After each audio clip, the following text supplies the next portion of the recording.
وَمَن يَتَوَكَّلْ عَلَى اللَّهِ فَهُوَ حَسْبُهُ، اور جو اللہ پر بھروسہ کرے اللہ اس کے لیے کافی ہو جاتا ہے، اس کی ضروریات کا وہ خود کفیل ہوتا ہے اور اس کے کام اس کے ذمہ کرم پہ ہوتے ہیں، وہ ہو کے دیکھے اس کا۔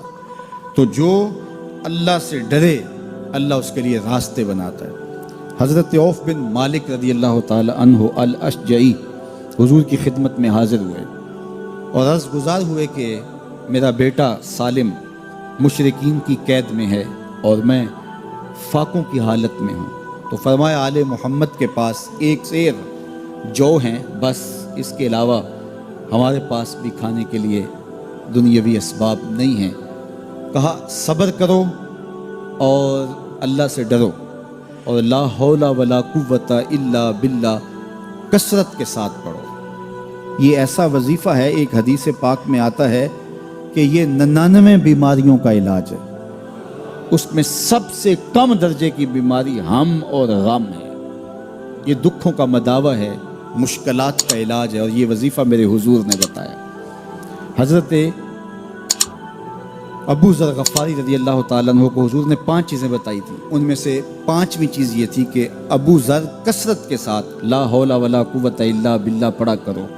فرمایا عرش الہی کے نیچے ایک خاص خزانہ ہے، یہ وظیفہ وہاں سے آیا ہے۔ یہ زندگی میں معمول بنا لو، جب پھنس جاؤ مشکلات میں آ جاؤ تو لا حول ولا قوت الا باللہ پڑھو، اللہ راستے کھولے گا۔ تو حضور نے 3 چیزیں فرمائی، اللہ سے ڈرو، صبر کرو اور کثرت کے ساتھ لا حول ولا قوت الا باللہ پڑھو۔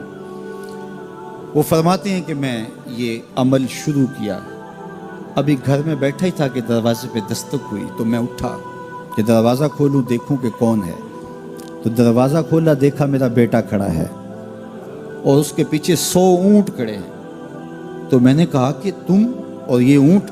کہا مجھے موقع لگ گیا، میں ان کی قید سے بھاگ آیا اور آتے آتے ان کے 100 اونٹ بھی ہانک لایا ہوں۔ وَيَرْزُقْهُ مِنْ حَيْثُ لَا يَحْتَسِبُ، وہ تمہیں وہاں سے رزق دے گا جہاں سے تمہیں گمان بھی نہیں۔ اس کے ہو کے تو دیکھو، اللہ اکبر، اللہ کے ہو جاؤ تو پھر وہ تمہاری ضرورتوں کا کفیل ہو جائے گا۔ فرمایا حضرت عبداللہ ابن مسعود رضی اللہ تعالیٰ عنہ نے کہ کسی شخص کو فقر و فاقہ آ جائے تو وہ لوگوں کو بتائے کہ میں آج کل بڑے مشکل حالات میں ہوں، ہر وقت لوگوں کو بتاتا رہے تو اس کی مشکل بڑھے گی، اس کی مشکلیں آسان نہیں ہوں گی اس طرح۔ اور اگر وہ اپنی اس مشکل کو کسی سے شیئر نہ کرے بلکہ مصلی بچھا کے اپنے رب سے کہے کہ مالک فقر و فاقہ آ گیا ہے اور اس کا علاج تیرے پاس ہے، اس مرض کا مداوع تیرے پاس ہے۔ تو حضرت عبداللہ ابن مسعود فرماتے ہیں کہ رسول کریم نے فرمایا جلد یا بدیر اللہ اس کو مالا مال فرما دے گا۔ یہ بھی کبھی کر کے دیکھو، مشکل آ جائے، فاقہ آ جائے، مصیبت آ جائے، کسی سے نہ کہو، صرف اپنے رب سے کہو، پھر دیکھنا اس کی کرم نوازیوں کا می کیسے برستا ہے۔ فرمایا اللہ پر بھروسہ کرنے کا جو حق ہے اگر وہ تم ادا کر دو، وہ تمہیں ایسے رزق عطا کرے جیسے پرندوں کو عطا کرتے۔ ہم تو دکان پہ جانا ہوتا ہے، فیکٹری میں جانا ہوتا ہے، ہم اپنے کاروبار پہ جانا ہوتا ہے، نوکری پہ جانا ہوتا ہے، مزدوری پہ جانا ہوتا ہے، ہمیں پتہ ہے کہاں آج صبح جانا ہے، لیکن پرندوں کو کوئی پتہ نہیں ہوتا کہاں جانا ہے، راس المال بھی نہیں ہوتا، لیکن صبح نکلتے ہیں، شام کو کبھی بھی خالی پیٹ نہیں آئے۔ بن توکل پنچھی اڑ دے، خرچ نہ پلے زیرا ہو۔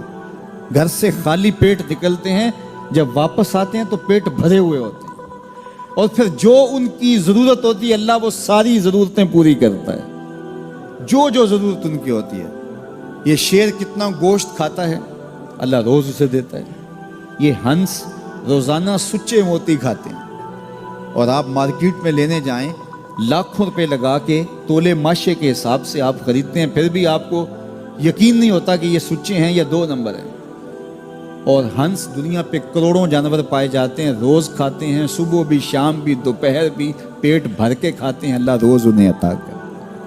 کہا اس پہ بھروسہ تو کر کے دیکھو، وہ تمہاری ضرورتوں کا کفیل ہوگا، اس پہ بھروسہ کرو گے وہ تمہیں وہاں سے دے گا جہاں تجھے گمان بھی نہیں ہوگا۔ ارشاد فرمایا جو اللہ سے ڈرے اللہ اس کے لیے راستے کھول دیتا ہے، اور اللہ اس کو وہاں سے دیتا ہے جہاں سے اسے گمان بھی نہیں ہوتا۔ حضور نبی رحمت صلی اللہ علیہ وسلم نے ارشاد فرمایا 4 اشخاص ایسے ہیں جن کو جنت میں جانے سے کوئی چیز نہیں روک سکتی، اور فرمایا اگر لوگوں کے سست پڑ جانے کا اندیشہ نہ ہو تو اے عمر میں تجھ کو کہوں کہ یہ بات گلی اور بازاروں میں لوگوں کو بتا دو۔ اور پھر حضور نے ان 4 اشخاص کا تذکرہ کیا۔ ایک وہ شخص جو والدین کے ساتھ حسن سلوک کرتا ہے، دوسرا وہ شخص جس کی اولاد زیادہ ہے ذرائع آمدنی تھوڑے ہیں لیکن وہ اپنی اولاد کے پیٹ میں لقمہ حرام نہیں جانے دیتا۔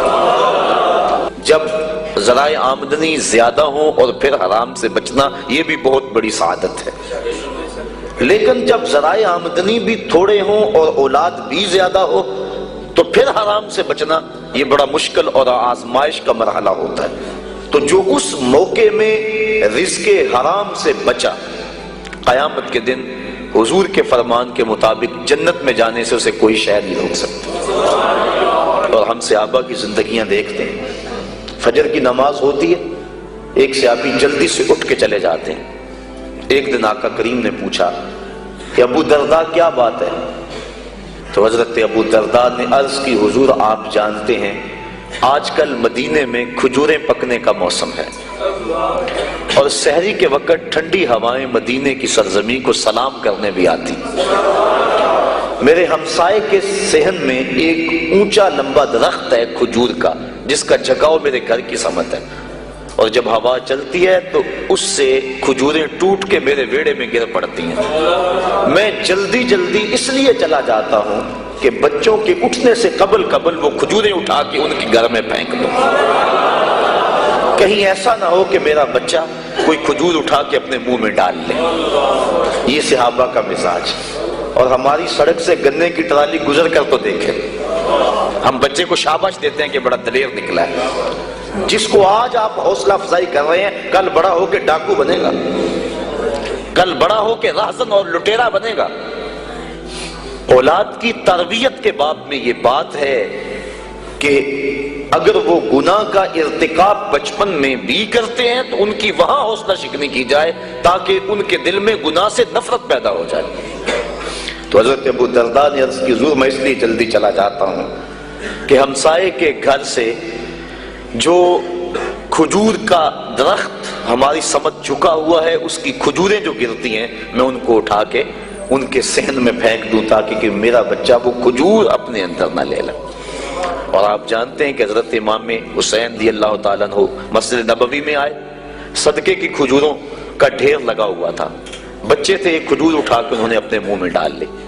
تو آقا کریم صلی اللہ علیہ وسلم تیزی سے آگے بڑھے اور ان کے حلق میں انگلی ڈال کر حضور نے کہا کہ اس کو نکالو باہر اور اندر سے کھجور باہر نکلوا دیں۔ میں اور آپ اپنے رزق پر اگر غور کر لیں اور اپنے رزق کی حلت کا سامان کر لیں تو عبادت کی لذت نصیب ہو جائے۔ تیسرا وہ شخص کہ جس نے ایسی سچی توبہ کی کہ دوبارہ گناہ کی طرف جانا اتنا مشکل ہے جس طرح تھن سے نکلا ہوا دودھ دوبارہ اندر نہیں جا سکتا۔ اور چوتھی وہ عورت جس نے اپنی ساری محبتیں اپنے خامد پہ نچھاور کر دی اور اس حال میں مری کہ اس کا خامد اس پہ راضی تھا، اس کو جنت میں جانے سے کوئی چیز نہیں روک